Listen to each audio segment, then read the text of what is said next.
Nuestro primer día de la 12ª Cumbre de Líderes por la Educación.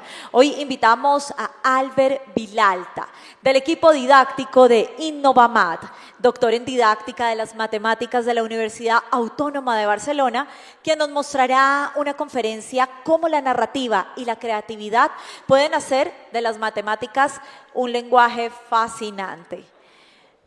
Bienvenido a esta Cumbre de Educación. Gracias.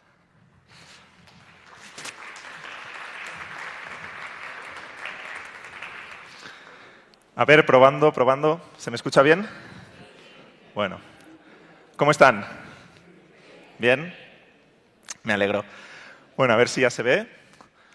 ¿Qué les parece el título? ¿Aburridas? ¿Imposibles?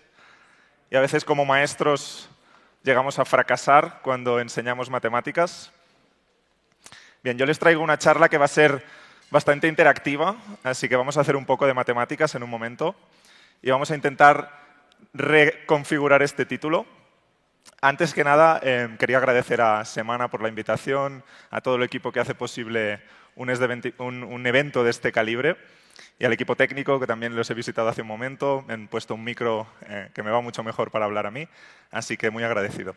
Vamos, sin más dilación. Me presento.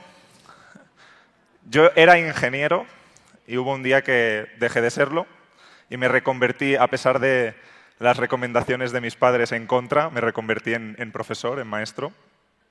Primero en profesor de secundaria y después me di cuenta de que me pasaba el día culpando a los maestros de primaria de todos mis males. No se saben las tablas de multiplicar, no se saben las fracciones. Hasta que un día dije, bueno, voy a ver qué pasa en primaria, en básica. Y mi doctorado es en educación matemática, sobre todo en primaria, y ahora estos días actúo como Head of Learning, jefe del equipo didáctico en Innovamat en Estados Unidos. Muy brevemente, porque tampoco tenemos tanto tiempo, la historia de Innovamat empieza hace 7, 8 años en Barcelona. Empezamos con muy poquitos colegios allá en Barcelona a proveerles de recursos, ideas, actividades, formación en matemáticas. Hubo 10 escuelas al principio que se atrevieron con una gente que apostaba por unas matemáticas algo diferentes. Y 7 años más tarde estamos en 9 países. Hay más de medio millón de alumnos que hacen matemáticas con Innovamat, cosa que me impresiona y me da mucha responsabilidad. Y trabajamos con más de 2.500 colegios que, a la vez que nosotros tratamos de darles recursos y ayudarles a cambiar cómo enseñan matemáticas, también aprendemos mucho de esta simbiosis y de trabajar con escuelas en tantos contextos diferentes. Mi contexto actual desde Nueva York, pero trabajando en todo Estados Unidos, con, por ejemplo, Chicago Public Schools trabaja con nosotros, trabajamos con la escuela del Distrito Escolar de Filadelfia y, bueno, poco a poco vamos trabajando con más y más escuelas en Estados Unidos. Y yo al principio pensaba, bueno, no, aquello que tenemos los profesores, un poco pensando que los americanos, los estadounidenses, no necesitan nada y lo hacen todo bien. Cuando estás sobre el terreno te das cuenta que los retos que tienen las escuelas en Estados Unidos son muy parecidos a los que tienen las escuelas en España, las que tienen las escuelas en Colombia, que llevo toda la semana aquí encantado, las que tienen en México, donde también trabajamos, en Italia. Los retos de la educación matemática son globales, pero las soluciones tienen que ser también locales. Entonces, les voy a contar un poco mi historia personal muy rápido también. Esto es mi gráfico. A mí me gusta empezar mis clases también en la universidad con mi gráfico de identidad matemática. Y seguro que ya se están preguntando algunas cosas, ¿no? Hay una parte como positiva, hay una parte no tan positiva, por no decir negativa. Y, claro, uno aquí se pregunta, bueno, ¿qué pasó? ¿Qué pasó para pasar de una identidad en el lado positivo y descender y luego salir y luego tener un pequeño bache otra vez? Seguro que mucha gente aquí se identifica, ¿no?, con este trayecto. Insisto que identidad matemática no es qué tan bien se me dan las matemáticas, es cómo yo me siento cuando hago matemáticas. ¿Siento cosas buenas, positivas, o siento cosas negativas? Entonces, supongo que ahora se estarán preguntando cómo es la evolución y mientras yo explico mi historia brevemente me gustaría que ustedes reflexionen cómo es su gráfico de identidad matemática. ¿Están en el lado positivo? ¿Están en el lado negativo? ¿Han ido subiendo y bajando? Veo a gente haciendo así, ¿no? Parecido al mío. Bien. Eso de allí es la educación obligatoria. Empezó muy bien, pero hubo un momento en que empecé a aburrirme. Entonces la identidad matemática empieza a saturar, no sube más. Y luego pasé a la universidad, Ingeniería de Telecomunicaciones en la Universidad Politécnica de Cataluña y fue el infierno. Me sentí estafado.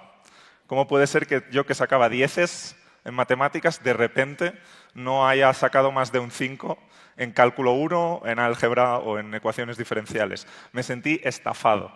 Las matemáticas que a mí me habían enseñado o que yo más o menos había surfeado en educación obligatoria no tenían nada que ver con las matemáticas de la universidad. Y entonces empecé a cuestionarme el mundo y a cuestionarme a mí mismo. No sé suficientes matemáticas, no soy suficientemente inteligente. Las matemáticas tienen un problema y es que están asociadas a la inteligencia. Y eso es una carga muy pesada para las matemáticas. Ser inteligente es muchas más cosas, las matemáticas son una de ellas, pero este sinónimo nadie dice, no, es que ser muy listo es saber mucha literatura. No, el ser muy listo está vinculado a saber muchas matemáticas y eso es una carga muy, muy pesada. Así que cuando no te salen las cosas en matemáticas, empiezas a cuestionarte tu propia inteligencia, ¿verdad? Después viene el descubrimiento de que hay algo más allá, de que se puede aprender matemáticas, enseñar matemáticas desde el descubrimiento, desde la resolución de problemas y que se puede trabajar unas matemáticas de manera diferente. Yo aquí ya empecé a salir del bache. Pero en la universidad, cuando me estaba formando para ser profesor de secundaria primero, todo era muy bonito, sobre el papel. Cuando te pones a dar clase delante de adolescentes, ya no todo es tan bonito. Y de ahí mi casi recaída, casi me volví a bajar, pero enseguida lo contuve, seguí aprendiendo, hice la tesis doctoral, seguí visitando escuelas. Yo cuando estoy delante de los niños, es mi parte favorita de mi trabajo, cuando estoy haciendo modelajes con maestros, me siento como que todo vale la pena, todo el esfuerzo. Y bueno, después seguí creciendo y con el viaje, ¿no? Un día alguien me preguntó en InnovaMat en España, ¿tú hablas inglés? Y dije, bueno, no tengo vergüenza.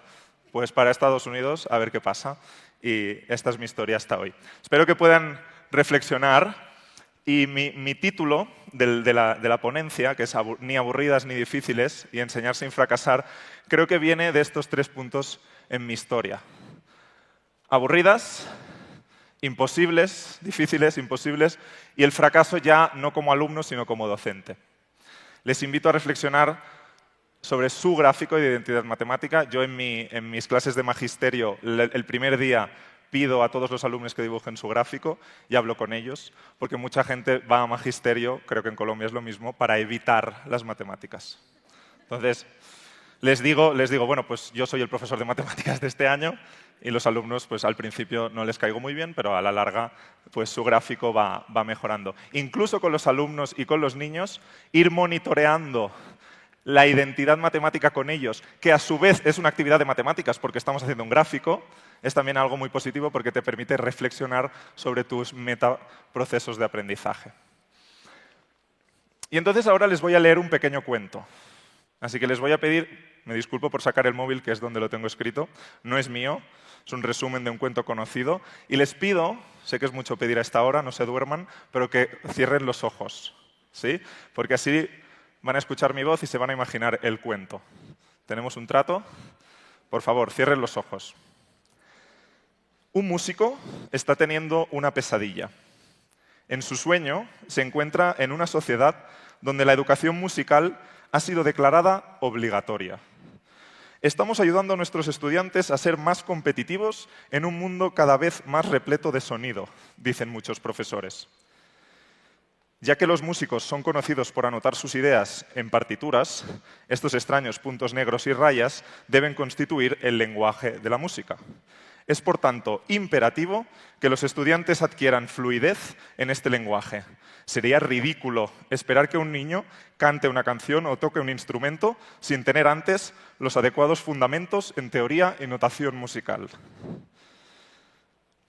La clase de música es donde sacamos nuestro papel pautado y copiamos las notas de la pizarra y nos aseguramos de rellenar bien de negro los óvalos de las notas negras, dicen los niños.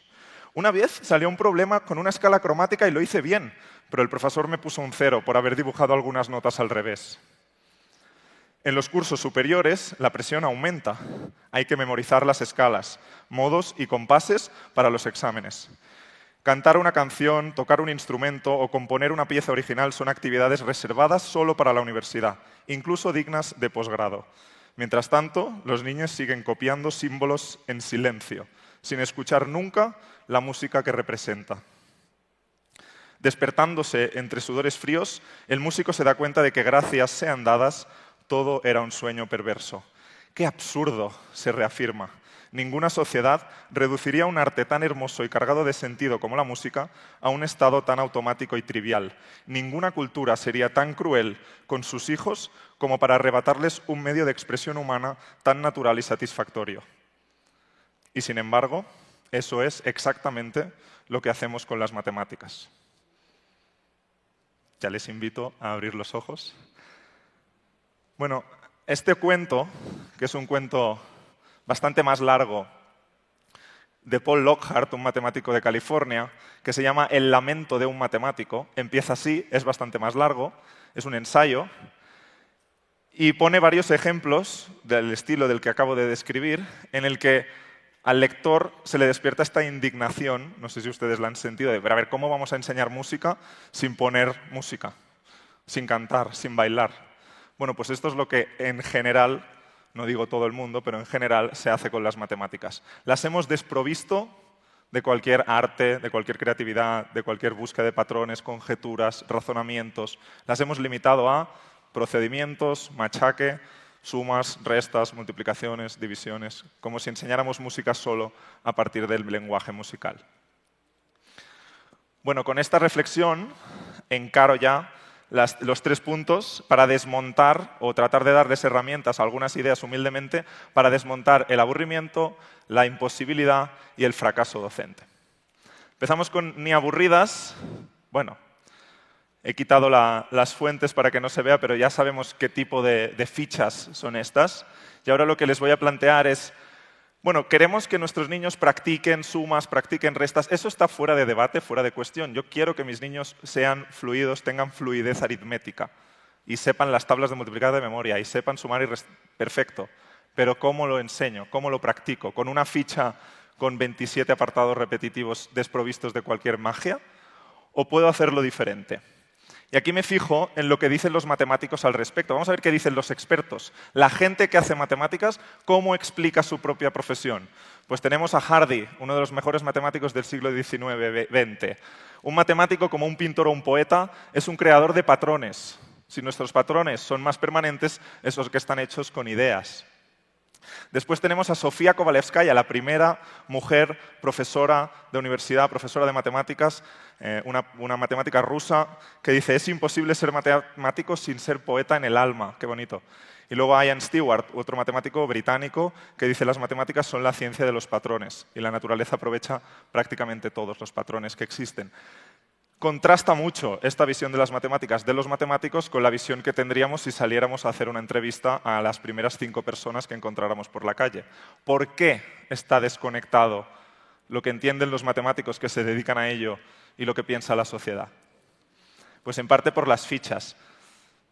Miren aquí Mariam Mirzakhani, mujer iraní, primera mujer en ganar la medalla Nobel de matemáticas, la medalla Fields, es como el Nobel de matemáticas. Y fíjense cómo está trabajando. ¿Ustedes dirían que es matemática? Por cómo está, ¿no? Está haciendo unos dibujos, ¿sí? Bueno, es que la actividad matemática tiene muy mala prensa, pero en realidad se parece más a esto que no a las fichas que les mostraba hace un segundo. Entonces les voy a proponer, vamos a dedicarle un par de minutos a una actividad. Entonces les invito a observar qué tenemos aquí, los números del 1 al 5, ¿sí? Y allí una especie de V, ¿sí? ¿Convienen conmigo que esto es una V? ¿Podemos aceptarlo? ¿Le dicen V en Colombia o V corta? ¿O ambas? Bueno, yo la llamaré V, ¿ok?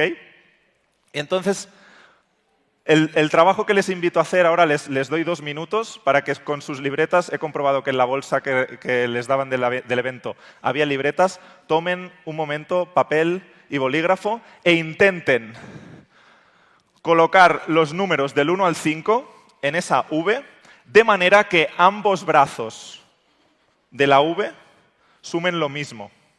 Por lo tanto, que este número más este número más este número dará un resultado, debería ser el mismo que este más este más este. Por lo tanto, ¿es esto una V mágica? Voy a comprobarlo con ustedes. Queda el brazo azul, 6. Podríamos preguntar cómo lo hicieron, pero ahora no tenemos tiempo. 6. ¿Y este? 12. 6 es igual a 12. Esta V no me sirve. Esta V no es mágica. Su trabajo consiste, les doy 2 minutos, en encontrar Vs.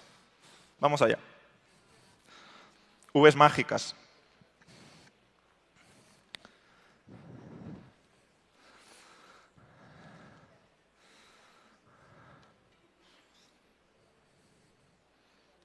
Veo a gente apuntando, gente que lo está haciendo de cabeza. Me sirve.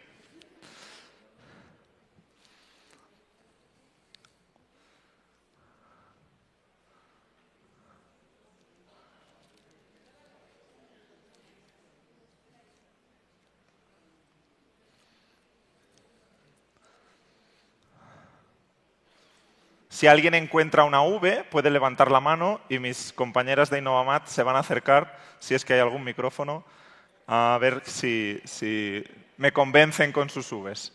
Gracias, Sofía. Había una mano por ahí, otra por ahí, hay muchas Vs ya. Muy rápido, ¿cómo es su V? Hola. Hola. ¿El 5 iría abajo? Abajo aquí, Sí. le llamamos vértice. ¿Sí? Vale, el 5 en el 5, vértice. Ajá. De este lado 1 y 4 1 y 4, y de este lado 3 y 2. 3 y 2. ¿Y cuántos son los brazos? 10. 10 cada brazo. Sí. Lo compramos, nos convenció. ¿Alguien había encontrado la misma V? Muchas manos. Ok, ¿alguien había encontrado una V parecida pero con algún cambio? ¿Podemos decir que son de la misma familia si tienen el 5 en el vértice? ¿No? Hay algunos convencidos, algunos que no. Aquí se abren muchas ramas. En función de, como maestro, lo que quieras explorar, puedes decidir con el aula, con la clase, si consideramos las variaciones girando estos dos números o variando, ¿no?, la simetría, podemos acordar por ahora, y porque no tenemos tanto tiempo, que son Vs de la misma familia, de la familia del 5 en el vértice. Tenemos una familia de las Vs con un 5 en el vértice. ¿Hay otras Vs? Por ahí hay manos. Otra. Aquí. Tengo 1 en el vértice. 1 en el vértice. Ajá. 5, 5, 2, 2, 4, 4, 3, 3. Y cada brazo es 8. 8. ¿Compramos? ¿Validamos? Ok. Tenemos la familia del 1 y la familia del 5. Más manos. Por ahí hay manos, al final. ¿Por qué se ponen tan lejos? Las matemáticas dan impresión, ¿no? Un 3 en el vértice. Un 3 en el vértice. ¿Y aquí? 5-1, 5-1, 4-2. 4-2. ¿Alguien más encontró una V de la familia del 3? Veo muchas manos. Más. No me digan. ¿Ya está? O sea, ¿me están diciendo que son estas? ¿O variaciones? Bien, se dan cuenta, obviamente por tiempo tampoco vamos a dedicar mucho más, pero se dan cuenta que hemos hecho muchas sumas mientras buscábamos y que podríamos estar... ¿Ven cómo esto puede sustituir en un momento dado una ficha de A, B, C, D, Z sumas? Pero es un poco más interesante, ¿no? Como que apela más a la investigación del alumno. No es mágico, las Vs son mágicas, esto no es mágico, hay alumnos que no se motivan, pero con este tipo de actividades podemos practicar matemáticas, en este caso la suma, de una manera un poco más atractiva. Y ahora yo les digo a mis alumnos en Estados Unidos, my math brain is itchy. Mi mente matemática hay que rascarla, me pica la mente matemática. Algo me huele mal aquí. ¿Qué tienen en común? Los vértices. son números impares. Eso es muy sospechoso. ¿Qué pasa con la v del 2? Y son primos además. Pero ¿qué pasa con la v del 2 en el vértice o la v del 4 en el vértice? ¿Por qué no hay? Y si no, es mucha casualidad que en 200 personas que somos aquí o más no hayan encontrado ninguna v con un número par en el vértice. ¿Casualidad? No lo creo. Uy, me interesa mucho eso y le voy a... Parece que le lea la mente. Dice el compañero, la suma de todos los números es impar, da 15. Bueno, y claro, cuando yo pongo en el vértice que contribuye a ambos brazos, y por lo tanto puedo casi ni considerarlo, pongo en el vértice el 1, lo que me queda por repartir son 14, y puedo hacer 7 y 7, con el 1, 8, que es la que habíamos encontrado antes. Pero también puedo omitir el 2. Si quito el 2, o pongo el 2 en el vértice, lo que me queda por repartir es 13, que no hay manera de repartir en dos brazos iguales. ¿Se dan cuenta? Cuando el vértice es 3, lo que me queda por repartir son 12, 6 y 6, más el vértice 9. Cuando en cambio es 4, no se puede. Y cuando es 10, omitiendo el 5, tenemos 5 y 5, más el vértice.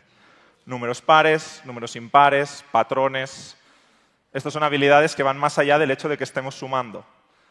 Y la actividad es rica cuando se puede seguir extendiendo y extendiendo. ¿Sí? No aspiro a que todos mis alumnos de tercero de primaria descubran este patrón, pero sí que algunos de la clase van a seguir investigando mientras el resto sigue buscando Vs, que es lo que necesita porque necesita hacer más sumas. Este tipo de actividades se adaptan por sí mismas al nivel del estudiante. Si estás listo para ver patrones, ahí puedes ir. Si no, sigue. Y es beneficioso para ti. Todas en común son impares. ¿Sí? Una demostración más generalizada, par más impar más impar más impar, siempre va a ser impar, porque dos números impares sumados van a dar pares. Más par seguirá siendo par, más impar será impar. ¿Sí? Bueno, esto es ya la generalización. Si el vértice es impar, la suma es par y se puede dividir por 2. Si el vértice es par, es impar y no se puede dividir por 2. Por lo menos con números enteros. Se podría abrir la puerta a hacer decimales y entonces cambia todo. Simplemente les quería mostrar este ejemplo porque la motivación de los estudiantes surge cuando se les reta a resolver problemas como el de las Vs, en este caso. Se les anima a explorar patrones y formular conjeturas, poniendo a prueba sus propias ideas. Se les invita a razonar, justificar. Por tiempo yo no les he pedido, a ver, explíquenme por qué son estas las únicas respuestas, pero si tuviera una hora con ustedes y fueran mis alumnos de tercero, yo les pediría justificación y demostraciones. Se les ofrece la oportunidad de comunicar y de representar sus ideas y sus pensamientos de múltiples formas. Y por último, se les ayuda a conectar lo que aprenden con otras matemáticas, con otras áreas y con su vida cotidiana. Y las palabras que resalté en negrita son los procesos que define tanto la OCDE como el National Council of Teachers of Mathematics de los Estados Unidos, como tantos documentos y currículums oficiales en Asia, en Europa, en América. Resolver problemas, patrones, formular conjeturas, razonar, justificar, comunicar, conectar. Estas son las habilidades que conforman un buen matemático. El contenido debe aprenderse, pero el contenido está muerto si no lo ponemos en juego. Bien, pues ya hemos visto que no tienen por qué ser aburridas. Pero es que tampoco tienen por qué ser difíciles. ¿Por qué resultan difíciles? Bueno, hay muchas teorías, hay muchos artículos de investigación al respecto de por qué las matemáticas resultan tan difíciles. A mí me gusta resumirlo en estos pocos puntos. Primero, son difíciles cuando saltamos directamente. No sé cuántos de aquí empatizarán con esto, pero muchos de mis alumnos de magisterio me dicen, mira, a mí las matemáticas todo bien hasta el día que entraron las letras. Ese día yo ya, la X, la Y, la V, la Z, yo ya me perdí. Claro, porque si tú aprendes una receta siguiendo pasos y te cambian el ingrediente, ya no sabes seguir la receta. ¿Sí? Entonces, cuando se salta directamente a un lenguaje técnico y a simbología abstracta, ojo, hay que llegar. Las matemáticas son abstractas. El problema es empezar por ahí, empezar la casa por el tejado. O cuando se construyen, que ese es el problema fundamental en Colombia, en España, en Estados Unidos, fundamentos frágiles, como es una ciencia muy de que se construye pieza sobre pieza sobre pieza, si falla el fundamento, el castillo se viene abajo. Mucho más que en cualquier otra asignatura. Si tú no sabes sumar, no vas a entender la multiplicación. O cuando, esto es así porque lo digo yo, ¿no? Bueno, sí, 5 elevado a 0 es 1, ¿por qué? Es una propiedad, apréndetela. ¿Pero por qué? ¿Por qué elevar a 0 da 1? ¿Se puede aprender y justificar el por qué? Por supuesto, se puede descubrir. O, y eso también es patrimonio de muchos maestros, me incluyo a veces, vivir el error como un fracaso, tanto como alumno como maestro. Cuando se pone todo esto en una coctelera, las matemáticas generan ansiedad. Hay estudios que señalan que existen ciertos patrones cerebrales idénticos a cuando vemos una serpiente o una araña, cuando nos hablan de matemáticas. ¿Cómo hemos llegado hasta aquí? ¿Cómo estamos pervirtiendo una ciencia tan bonita? Bueno, es una pregunta que no tiene respuesta. Entonces les voy a hacer un pequeño truco de magia para que vean que no es magia. O sea, ya me hago spoiler. Piensen en un número. No lo hagan muy grande que se van a complicar la vida, que es muy tarde. Piensen en un número. ¿Lo tienen? Sumen 3. ¿Ya? Dóblenlo. ¿Ya? Sumen 4. Ya hay gente arrepentida, ¿no? ¿Vamos bien? Sumen 4. Y ahora dividan por la mitad. Y ahora concéntrense muy fuerte en el número que les ha dado al final. Lo voy a leer sus mentes. Es 5. ¿No? Pues revisen sus cálculos. Debería ser 5. No se preocupen, si no les dio 5, les doy otra oportunidad. Perdón, me faltó un paso. Resten el número inicial. ¿Les dio 5 más su número inicial? Ahora vendría abucheos al presentador. Claro, aquí parece un truco. Perdón porque me salté el último paso, pasan las mejores clases. Pero ven, aprendamos del error. Vamos a ver cómo podemos verlo. Imagínense que este es su número. Me da igual cuál es. Y ahora sumen 3. ¿Sí? Y ahora hagan el doble. ¿Sí?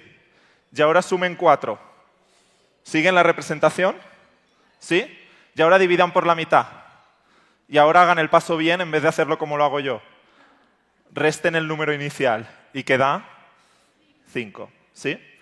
¿Y ven cómo una representación visual es una demostración de por qué el truco funciona? Y ahora les podría decir, bueno, piensen en un número. Sumen 3. Dóblenlo. ¿Sí? Sumen 4, divídanlo por la mitad, resten el número inicial. En cualquier caso da 5. Pero ¿ven la diferencia entre empezar a hacer clases o a explicar matemáticas por aquí, como tantos maestros hemos hecho o nos han hecho, o empezar por aquí, desde el asombro y desde la representación? ¿Sí? Es muy diferente. Tenía otro ejemplo, muy rápido. ¿Qué es esto? Árboles. ¿Pero cuánto han tardado? 1 segundo. Y son todos diferentes. Y ni se parecen en nada. O sea, miren esto y miren esto. Pero si es que no se parecen en nada. Pero ustedes, porque somos humanos y en eso somos mucho mejores que las máquinas, de momento, reconocemos patrones muy, muy rápido. ¿Se dan cuenta? Tan rápido que a veces vemos cosas donde no las hay. ¿No? ¿Qué ven aquí? Caras. ¿Sí? Me encanta este de aquí, la pimienta. El pimiento. Me encanta este. ¿Sí? Tan buenos somos que alguna vez se habrán enfrentado a esto. Que es terrible, ¿no? Pero porque somos muy buenos en ver patrones más que las máquinas de momento. Tan buenos que sirve para distinguirnos, casi como en Blade Runner, de las máquinas. ¿Sí? Veremos lo que pasa en el futuro. Bueno, y lo mismo, ¿qué es esto? ¿Son fichas positivas, negativas? ¿Qué número creen que representa esto? 5, ¿sí? ¿Y esto? Hay 6, pero una negativa. Podríamos ver que se cancelan. Entonces es 5. ¿Y esto? 5. ¿Y esto? 5, todos son 5. Estoy de acuerdo. Y claro, si yo quiero restar 3, lo único que tengo que hacer es pues quitar 3 y veo que da 2. Es que da 2. Es que cuando tú le hablas a las matemáticas te responden. Eso es fantástico. Tú dices, ¿da bien? Y las matemáticas te dicen, sí, sí, es que es 2, mira. Pero, ¿y ahora qué? Porque ahora estoy en secundaria y tengo que aprender que puedo restar negativos. ¿Y cómo hago esto aquí? ¿Qué es lo que vengo aprendiendo desde primaria? Bueno, pero es que esta manera de representar el 5 no va bien para hacer esto. Pero en cambio, esta cambia la cosa. Porque esto sigue siendo 5. ¿Estamos de acuerdo? Que esto en global es 5. Y ahora a este 5 le puedo quitar menos 3. Le quito menos 3 y ¿qué me da? 8. Pero es que da 8, es que no hay otra manera de hacerlo. Es que da 8, a mí me convence. Entonces, la diferencia entre aprender matemáticas así o decir, bueno, niños, menos por menos es más, apunten, lo tienen, a otra cosa. La mitad de la clase no se acordará mañana y cuando se lo encuentre más tarde en su curso va a fracasar. ¿Sí? Porque no hemos convencido, porque no hemos deducido, que es la esencia de las matemáticas. Y por último, en estos últimos minutos, vamos a tratar de evitar el fracaso docente. ¿Sí? Bueno, fracasamos cuando convertimos las matemáticas en una rutina, cuando presentamos conceptos como imposiciones, justo como el menos por menos es más, cuando pedimos solo procedimientos y olvidamos los procesos de los que ya he hablado hoy, resolver, razonar, comunicar, conectar, cuando valoramos más la respuesta rápida y correcta que no la comprensión profunda, o cuando hacemos del error un motivo de vergüenza, de manera directa o de manera indirecta. Entonces les voy a pedir que memoricen esta tabla de números. Ya es la última actividad que les pido hoy. No se preocupen, hay gente yéndose ya, tengan un poco de... Es la última pregunta de matemáticas, prometo. ¿La tienen? No, claro que no, claro que no. Ya lo sé. Pero lo que han sentido ahora, esta casi indignación de, hombre, ¿cómo vamos a saberla ya? Es lo que sienten los niños cuando simplemente les damos cosas para memorizar sin justificarles nada. Entonces, voy a cambiar de tema un momento. ¿Ustedes se saben de memoria la tabla del 17? No, ¿verdad? Yo tampoco, de momento. Pero tal vez ahora lo que podemos hacer es pedir, y esto va a ser la última actividad, alrededor de la tabla del 17, podemos pedir 11 voluntarios, muy rápidamente, porque nos quedan 5 minutos. 11 voluntarios que suban al escenario, por ahí, y terminaremos con esto. 11, de momento solo tengo 3, 4. Por ahí también se puede subir. Bueno, vamos a intentar, les prometo que en 5 minutos, construir y memorizar la tabla del 17, para que esta noche cuando vayan a casa puedan presumir. ¿Sí? ¿Tenemos 11? Gracias, equipo. Muy bien, ¿tienen sus pizarras? Genial. ¿Se pueden poner uno al lado del otro, haciendo así como un equipo de fútbol sin dos filas, uno al lado del otro, mirando hacia allá, uno al lado del otro? No sean tímidos, extiéndanse, somos 11. Gracias. Uy, el conteo no muy bien, pero 11 no tenemos, ¿eh? ¿Vale? ¿Cuántos hay? ¿Cuántos faltan? Ya suben. Bien. Entonces, te voy a pedir que escribas 17 por 0 igual a, y de momento no lo resuelvas. 17 por 1 igual a, al otro lado, ahí. 17 por 1 igual a, y no lo resuelvas. 17 por... No, de momento no. 17 por 0 al final.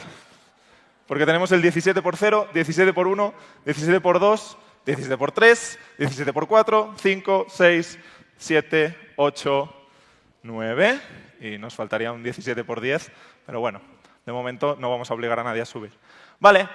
Obviamente no sabemos la tabla del 17, pero vamos a pensarla. ¿Qué productos son muy fáciles? Y no me hace falta casi ni memorizarlos. 17 por 0, hemos tenido mucha suerte. ¿Cuánto es? 0. Ya lo podemos escribir, ya lo tenemos. 17 por 1. 17 por 1, 17. Lo tenemos, ya lo podemos escribir también. El por 2 me lo voy a saltar porque hay ahí las llevadas. ¿Qué otro me va a servir rápido? El por 10, ¿cuánto es? 170, ya lo podemos escribir. Entonces tenemos 17 por 0, 17 por 1 y 17 por 10. Bueno, ni tan mal, falta poco. Entonces, ¿qué más podríamos hacer? El 17 por 2 lo podríamos sacar relativamente fácil. ¿Cómo? 34, ¿por qué? Es el doble del 17 por 1, pues podemos escribir ya 34.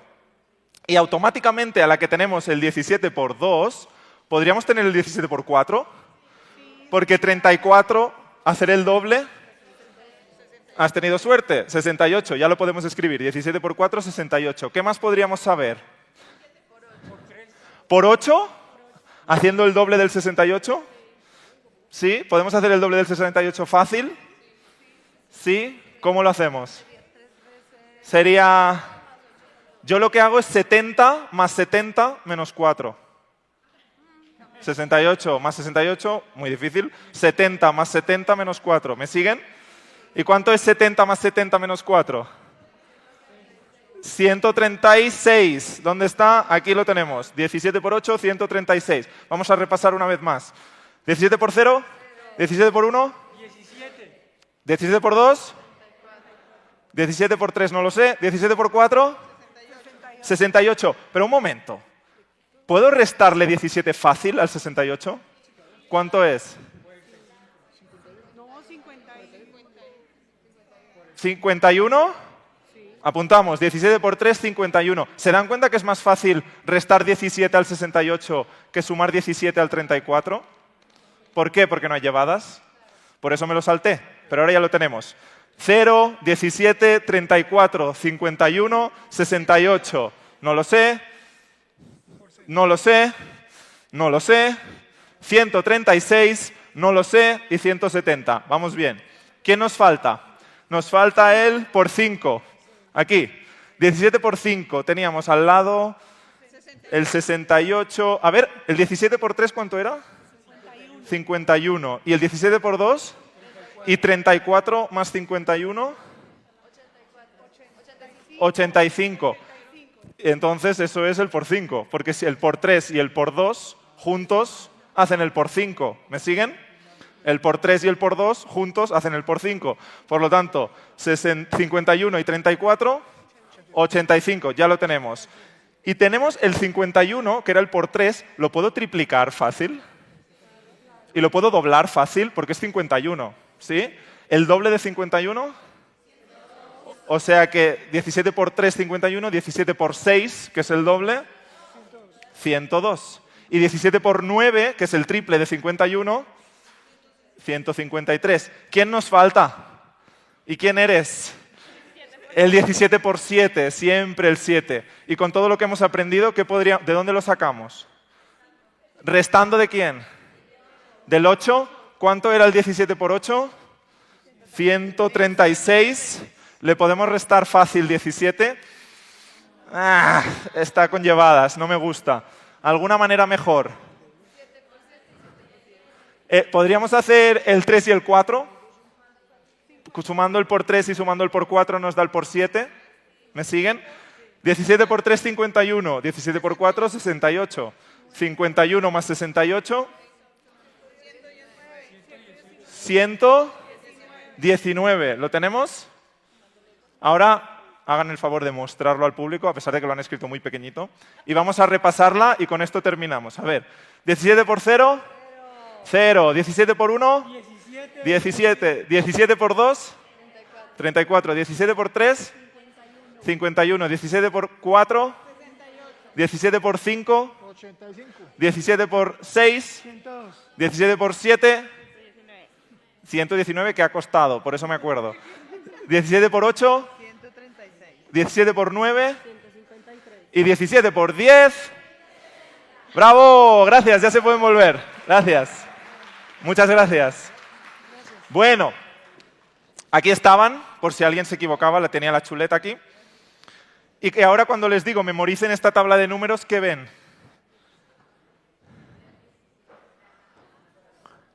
O sea, si en vez de invertir el tiempo en memorizar a lo bruto, a fuerza bruta, invertimos el tiempo en buscar y razonar y deducir y buscar patrones, las matemáticas se ven. Esto es la tabla del 17 oculta. ¿Sí? 17, 34, 51, 68, 85. ¿Sí o no? Ah, ahora sí. Sí, aquí estaba. Y ya terminamos con las claves del éxito. Podemos enseñar matemáticas de otra manera cuando las planteamos como un reto, con preguntas auténticas. Invitamos a explorar patrones y formular conjeturas. Reconocemos el valor de comunicar, representar. Tejemos conexiones entre ideas, tanto dentro como fuera. Y entendemos que lo que importa no solo es la solución, sino los procesos de pensamiento y las competencias. Todo esto es muy bonito, pero es muy difícil de implementar. Y es lo que intentamos hacer en Innovamat, es dar recursos a los maestros, formación, guías didácticas, material manipulativo, todo el ecosistema. Solo hacemos matemáticas y es lo único que sabemos hacer y todavía tenemos mucho que aprender con las escuelas que quieran trabajar y ayudarnos a aprender más. Y al final lo que queremos es que los niños no sientan las matemáticas ni de manera aburrida, ni de manera difícil, ni los maestros sintamos este fracaso al explicarlas como las explicábamos toda la vida. Aquí pueden hablar con Sofía, mi compañera Country Manager de Colombia, que ahora no la veo, allí está, y le pueden hacer llegar preguntas para mí. Yo estaré por aquí ahora, si alguien quiere acercarse a explicarme su experiencia o a preguntarme cualquier cosa, contento, y les propongo cambiar el título, y con esto ya sí que termino, motivadoras y comprensibles, cómo enseñar matemáticas con éxito. Muchas gracias.